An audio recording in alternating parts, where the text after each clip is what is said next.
Pinagalitan ako, nag-post ako ng video. So I need to, review ko yung video ni Brother Francis. Pinakinggan ko siya, sige, isi-share ko, sabi ko. So isi-share ko ngayon. Actually, hindi ko siya... 14 na yan. 15 o 16 na. Dalawa, hang ako, pero I stick doon sa sinabi ni Brother Francis. Kasi na-check ko sa internet, yung corruptibility of the name of Christ. Others said that mayroon daw blood si Mary kay Jesus Christ. Yes. So that's why Jesus Christ died on the cross. So yun yung dahilan. Pero hindi, isi-share ko ngayon yung sharing ni Brother Francis. Pero hindi masyadong nag-build si Brother Francis ng mga verses. Basta konti lang. Konti lang po ito, pero hindi masyadong... Gusto ko lang diretsuhin ko na agad. Ang katawan ba ni Kristo may corruption?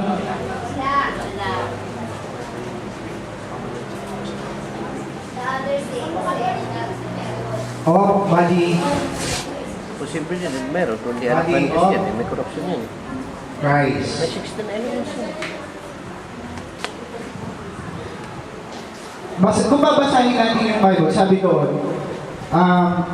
si Adan, yung kanyang body, nung nasa Garden of Eden, mayroon niyang life force, yung aura na yan, yung buhay niya, nung kinate siya ng Diyos from the dust, hindi yun mamamatay. Kahit tumanda si Adan, tatanda siya, pero hindi siya kailan mamamatay. Ano yung dahilan? Kasi yung atmosphere ng Earth before, mayroon siyang yun. Kung nakakagaling yung aura, nakakagaling yan, hindi yun ay isang bagay na hindi tatanda yung tao, walang magiging painful siya. Tapos yung mga halaman, nakakapagbigay yun ng buhay.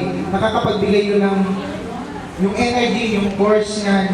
Hindi yan, sabihin, nung kinakain nila Adan yan, hindi talaga sila kailan mamamatay.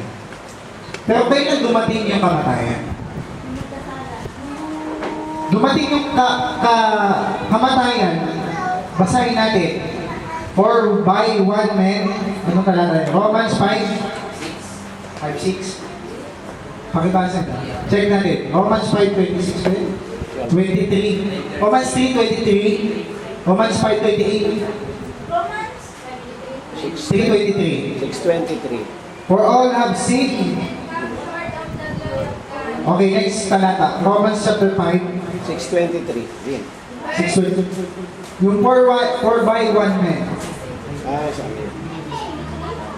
For if by one man offense that slain by one, much more they which receive abundance of grace and of the gift of For the righteousness wages of shall sin reign is death. life by one Jesus Christ. So, for by one man, hindi yan yung talata. For by one man, enter the... Sige, pakibasa. Sige, pakibasa.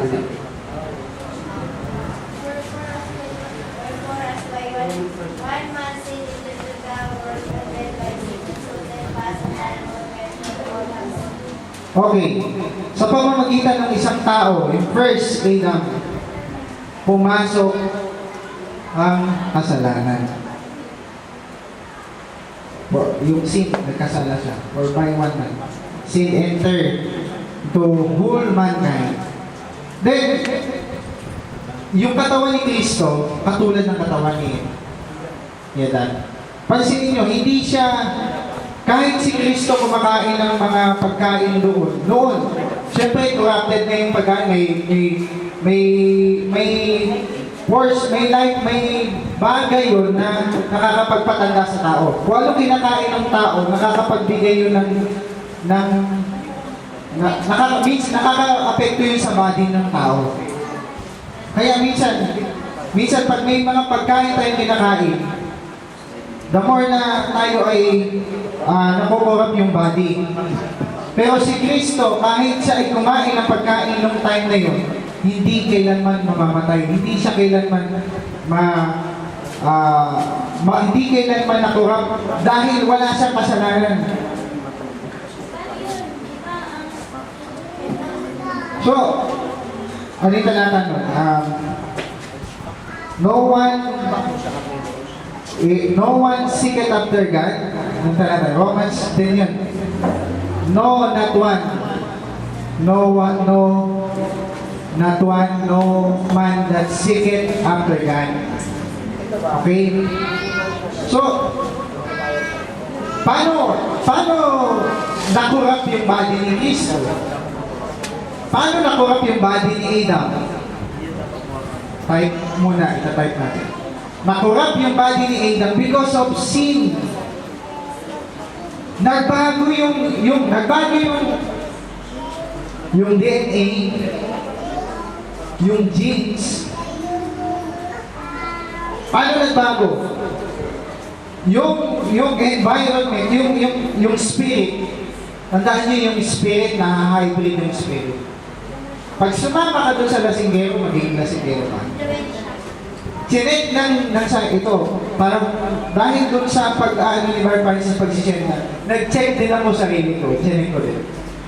Ang DNA ni Adan dati, hindi, napag-alaman ng siyensya. Yung DNA ng tao, mayroong kakaiba, may kahalo.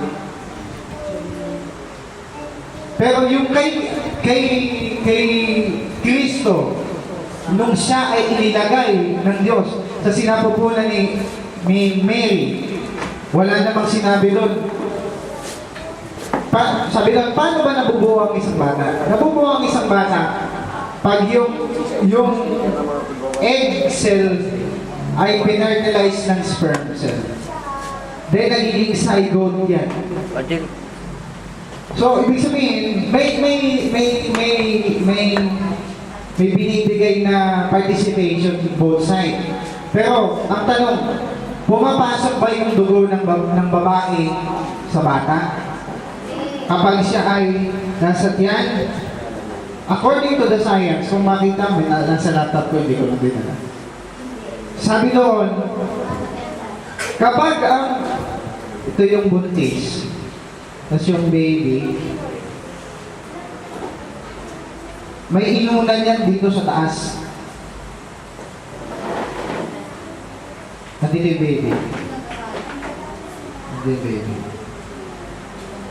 Tapos yung umbilical cord, tapos itong inunan na to, tawag dito ay placenta. Yung placenta na yan yung nagko-cover o nagsisilbing barrier para hindi pumasok yung dugo ng babae sa bata. Sabi doon, pag pumasok ang dugo ng babae sa bata, mamamatay yung bata. Magkakaroon siya ng abnormalities. Pag pumasok yan dyan, sigurado abnormal yung anak mo. Pag pumasok naman yung dugo ng bata sa babae, ang tendency patay yung magulang. So yun pala yung nagiging dahilan. Sabi ng science, may tendency pumasok, pero pag pumasok yan, hindi normal yung bata. So sabi nga, itong barrier na to, nilikha to ng Diyos, ito na, hindi na to dun sa science, sinabi na to ng isang commentator. Nilikha yan ng Diyos para ipakita, magtataka kayo, no? Pag pina-DNA test yung bata, kaninong DNA yan? Sa lalaki, hindi mo magiging DNA ng babae yan. So, ibig sabihin, patunay yung science na kailanman yung ilinagay, sabi ko doon sabi ni Mark Francis doon, inilagay ng Diyos yung fetus, sabi ni Mark Francis. Doon sa sinapupunan ng babae, yun ay already fertilized na. Hindi yun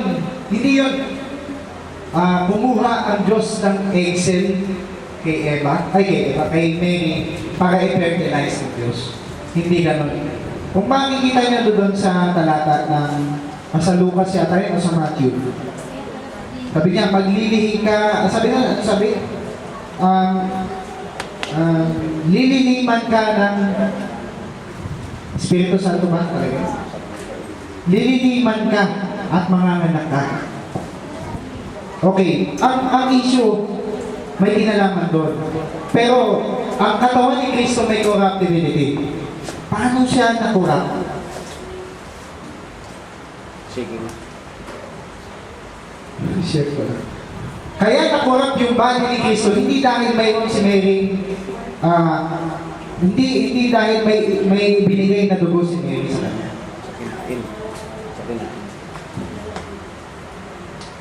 Okay. May talata dyan, sabi doon.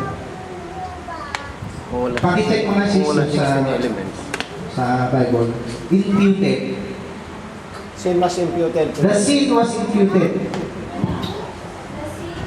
Tapos pakicheck mo rin yung curse is the man that hangeth on the tree.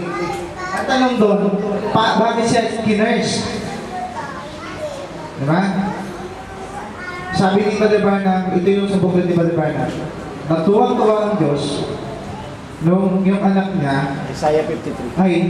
ay nakita niya doon sa krus, nakaganyan, at namamatay. Pero, kaya namatay yung katawan ni Kristo, hindi because mayroon siyang kasalanan, hindi dahil may kasalanan siya. Hindi dahil binigay ni Mary yung blood niya kay Jesus Christ. Kaya isinumpa yung si Kristo. Anong dahilan? Yung imputed sin. Imputed. Ilinagay mismo ng Diyos yung kasalanan sa kanya. Ang tao, pag may kasalanan, automatic mamamatay yung siya dahil. Pero si Kristo, hindi, yung body niya, hindi mamamatay. Kahit anong gawin sa kanya, pag hindi ilalagay ng Diyos yung kasalanan ng tao sa kanyang balikatawan, sa kanyang balikat, Jesus will not die because he is katulad ng katawan ni Adan yan, yung katawan ni Jesus Christ. Second Adam. Bakit may first Adam? So ito may last Adam. Hindi mo makita sis yung impute. Ito. Iba to eh. But sin is not imputed when it's sa Hebrews siya tayo nakalagay. The sin was imputed sa kanya. Ilinagay ng Diyos yun. Hindi si Kristo mamamatay. Anong dahilan? Kung makikita mo si malaking typology kay Adan, kay Eva, hindi mamamatay si Adan kung hindi sasamahan ni Adan si Eva.